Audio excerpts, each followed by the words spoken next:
raining outside. Well, the long and short of it was, Janice, she lost something that, well, she didn't really want to lose. I mean, not like that with me on a rainy night in a wine bar. I mean, I feel so guilty. That umbrella was a Christmas present. I was never hear the last of it from her, either. I don't know. Fans, oh, dear. I mean, half term, always the same, isn't it? Fans, I mean, I'm lucky to get here at all. What with losing the umbrella last night at the Royal Shakespeare.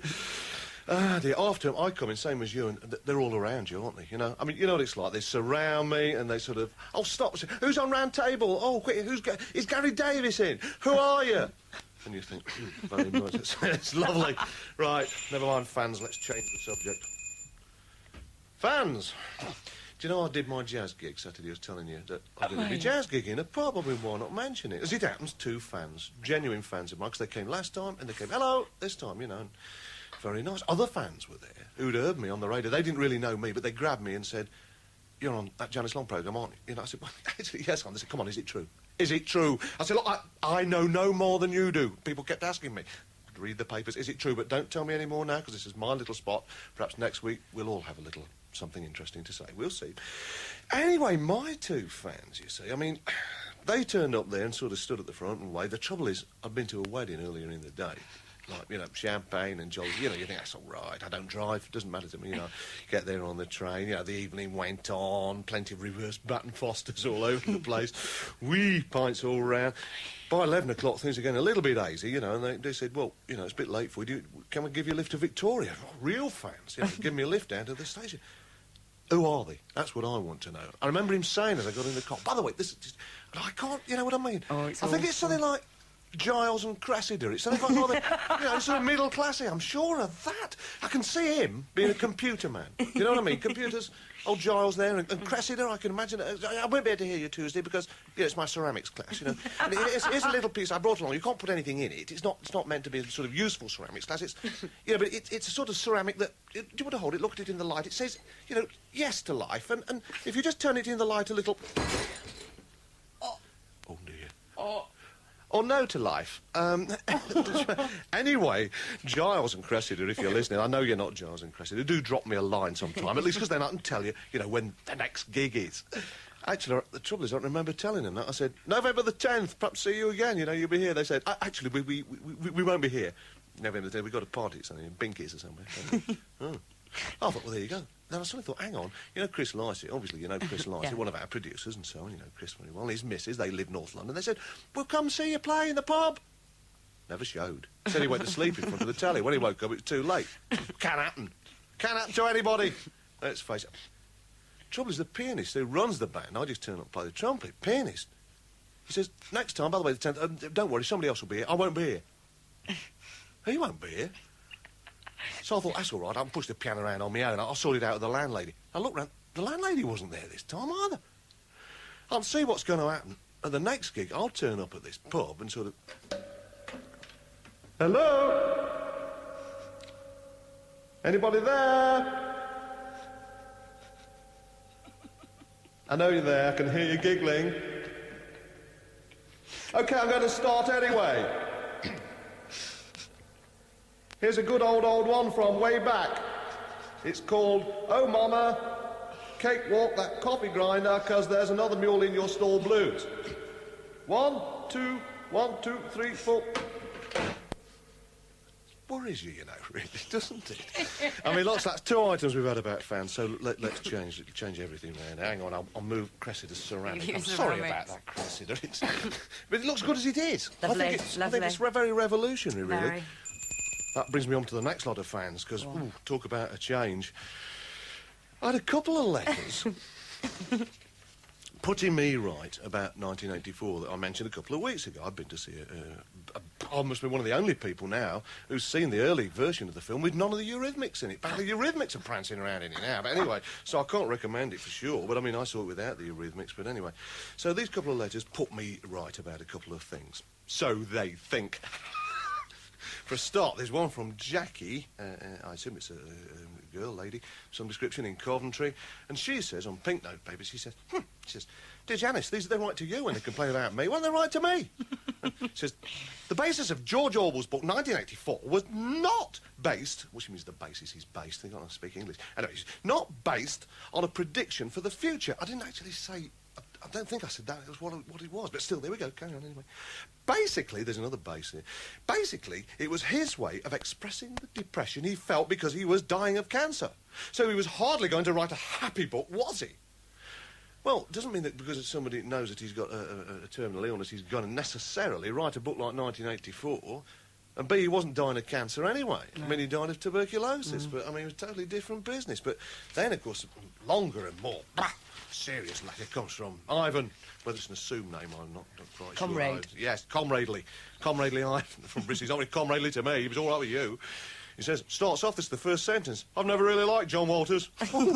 Was always gone by the principle, if I bluster enough with sitting on the fence cynicism, it won't matter that I don't know what I'm talking about. And on he goes. Or he refers to Orwell's 1984 as a warning to the left, then blustered on about the left being as bad as the right, and verbally attacked Julie Birchall of the NME for being insincere. Well, wait a minute, Ivan of Bristol.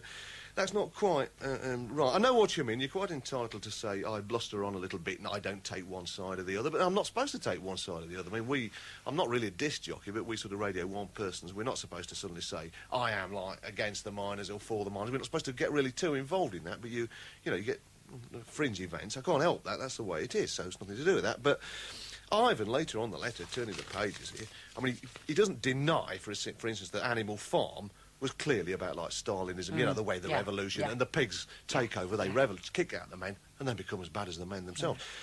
But then Ivan says here that obviously George Orwell wouldn't write the same book twice, would he? And he says that clearly the 1984 must be an attack on the right. He's not going to attack the left again. And there's no sense in that, Ivan. Au contraire, as you might say. I mean, quite many people write the same book several times all their lives. Somebody like Samuel Beckett seems to have been writing the same play all the time, just different. I mean, this goes on. It's like saying Tony Blackburn wouldn't sell the same all the time. Of course he does. But, I mean, he's not even trying to. Nobody said he had, Ivan. I'm sorry, because obviously Animal Farm was about the past of where the revolution had gone wrong, at least according to Orwell and according to a lot of people. And then really 1984 was, when we say a look in the future, it wasn't meant to be, and I don't think Orwell ever pretended it was meant to be a prediction, as this is the way it's going to go. What it turned out to be was more really a warning. Sure, Orwell was against the right wing and so on, and as you say, he was a lifelong socialist, which obviously he was. But really, in many ways, he was against the way the revolution had been betrayed. Instead of saying this ought to have put everything right, and everything's gone wrong. Because, you see, Ivan, he obviously wouldn't be, I don't think, turning around and saying this is against the right-wing totalitarian sort of state, like Hitler and so on. It's 1948 when he starts to write this. We'd just hammered that lot. And everybody, wrongly to some degree, thought we'd hammered that into the ground. We're not going to get that again.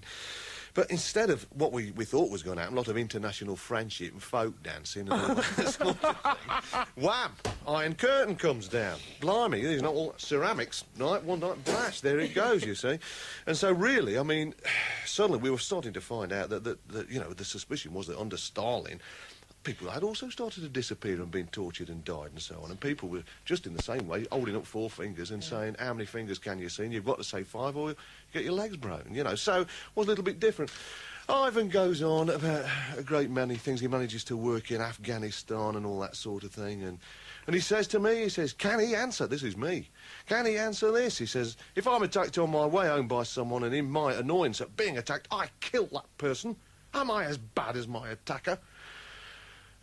He's getting a bit complicated. He's saying, like, the left can do things if the right does something. No, I'm not saying that. I won't agree with you on that. I mean, that's the sort of thinking that got us into the Falklands. Rightly or wrongly, from Simi. This is really uncomfortable, sitting on this fence all the time.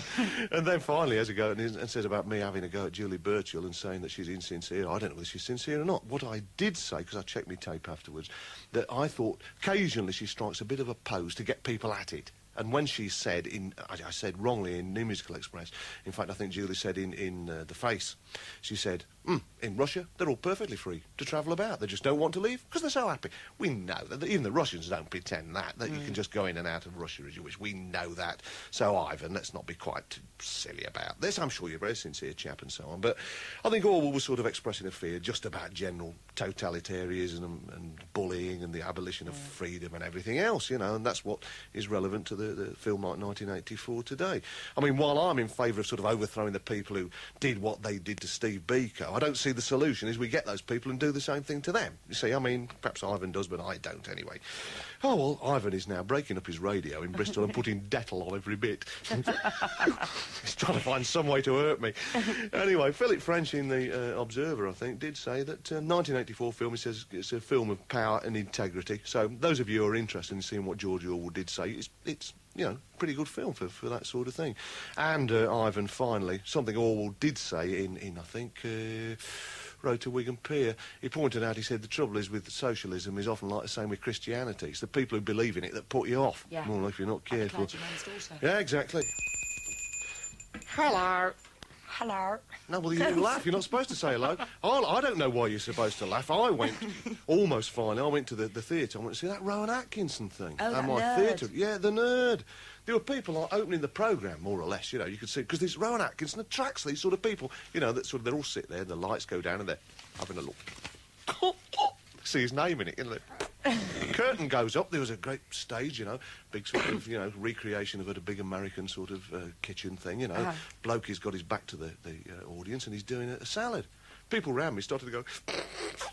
Why? Well, they think it was hysterical because it's Rowan Atkinson. Right. Then it turned around, it wasn't Rowan Atkinson. They all go, goes, storm, nothing. You know, and that's the trouble, he's a bit like that. The strange thing is, it's about 20 minutes before he has a line. And his first line is on an answering machine. It's because it's the house of this guy is an architect, like, you know, and he's by mistake, you know, talks about this fellow he's never met since the war or something who's going to come and see him. And he's walking around, he puts on the answering machine, he gets one or two straight answers, all that kind of, you know, hi, Richard, you know, let's meet and talk about the Dominion scheme, you know, call me at my Chicago office. And then the next one comes up and he just goes, just clicks off, and everybody in the audience starts to laugh. They think, that's Rowan Atkinson! Which it was. But there you go, that's the sort of show it is. I didn't think it was really very good, frankly, but if the sort of person, if I say Rowan Atkinson now and you're rolling about on the carpet at home, like, eating the rug to stop yourself being sick, you know, so hysterical, well, there you go, you're going to like that show. Believe me. Any road. Been here long enough, finally. Toilets. Dying to go myself. I was in a pub the other day. Yeah. Well, that's not meant to be the end of it. I want to say something about the toilets first. I was in a pub the other day. Yeah. And it was called something like the Royal Arms, somewhere in Surrey somewhere. And I thought, oh, need the toilet. I thought, hello, where is the toilet? You know, he said, like, Kings. Oh, no. That's true, the Royal Arms. He said Kings. Well, exactly. I didn't know which way to turn. What? And Queens. And there's too much of that now. I went to the Old Vic, talking about the theatre, about the other week. I went to see that big in Brazil, as I was telling you, because of my theatrical trips and so on. And they haven't got anything there. They've got, like, two silhouettes, like, off a stamp. And you look at it, and it looks like, you think, who's that? You think, it's supposed to be, presumably, Victoria and Albert. But it says there, it looks like, you know, just these silhouettes, it looks like Boy George and Phil Collins. Frankly, and you think, unless it's an advert for Virgin Records, I do not know. And I was in a pub, a Cockney pub, after a theatrical event, like, and it says Pearly Kings and Pearly Queens on their toilet doors. Have you seen the one around the corner? There's the Olivia Newton-John and the Elton John. Where's that? It's a restaurant. Is it? The worst I ever saw, there were two worst I ever saw. Write in if you've seen a worse one, because we're coming to the end now. Right, in America, in a theatre in America, it actually did say Romeo and Juliet. And then I actually saw one. It is quite nice, isn't it? Particularly in the mood you're in. Shut up. But another one I actually did see was at a boating club, like a yacht club, a marina, and it said, boys, B-U-N-Y-S, and girls. Oh, no. Actually, it's funny how you get excited, though. I mean, have you got an exciting record for me? Because I think... Excuse me. What about SNBPFP? Yes, SNBPFP. Susie and the Banshees and Overground, John Waters. Thank you very much indeed. This is very hypnotic, this. This is the high five and working for the man.